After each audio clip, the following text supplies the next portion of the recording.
किती हे ती अस्ताव्यस्त आहे घर. काय करताय काय म्हणजे? हा पसारा कसा झाला मी तुम्हाला सांगतो. लालेची माझी बायको, त्यांना लग्नाला जायचं होतं ना, तर त्यांनी साडी नेसली तर त्यांना ती पहिली काय आवडली नाही, मग दुसरी नेसली दुसरी काय आवडली नाही, 10 साड्या नेसला तेव्हा त्यांचं कुठं मन तृप्त झालं. बारकी पोर आली रीती खावसा घरामध्ये, सगळं धिगाणं घातला, उचकटून ठेवलं सगळं त्यांनी. आता ती निस्तराची वेळ आली माझ्यावर. का खोटं बोलताय?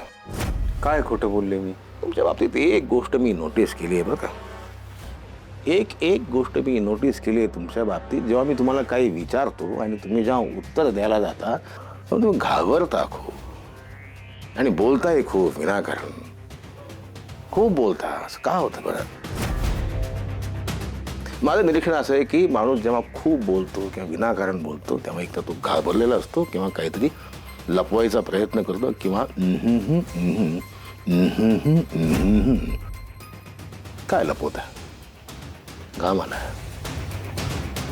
काम पुसायला हवा. रुमाल देतो. येतो माणसाला घाम. बघा, रुमाल देता देता लक्ष्मी पडली. लक्ष्मीला उचलायला पाहिजे.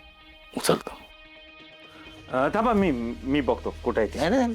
माझी लक्ष्मी मीच उचलली पाहिजे. तुम्ही चोरली तर माझी लक्ष्मी, माझी जबाबदारी.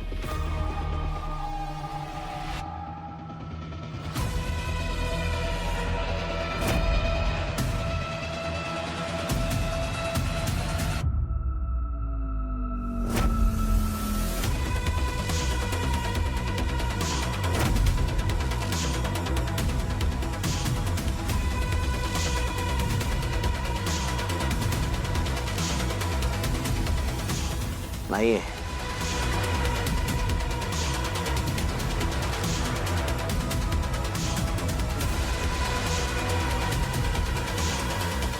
नाही. तुमचं लक्ष इथं नाहीये. कुठे आहे? हां, लक्ष कुठे आहे? बायको कुठे आहे?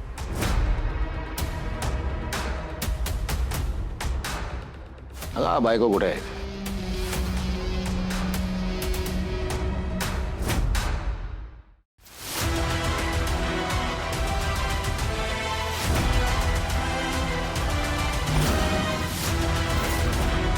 सांगताय ना? हां.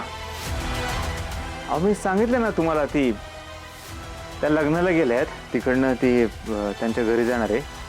आईवर हल्ला झाला आहे त्यांच्या. म्हटलं जरा काळजी घ्या, देखभाल करा.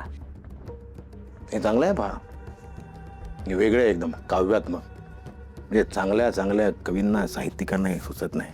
म्हणजे जाते, घरी राहते, तूप रोटी खाते, धष्टपुष्ट होते, मग येते. वेगळेपण आहे ह्याच्यामध्ये, जाणीव आहे ह्याच्यामध्ये. हे ना, ते चल रे भोपळ्या टुणक टुणक असं तपासात एवढा गुंतलोय ना, त्याच्यामुळे असं. अरे हा कोण आहे? हा तर मीच आहे. या.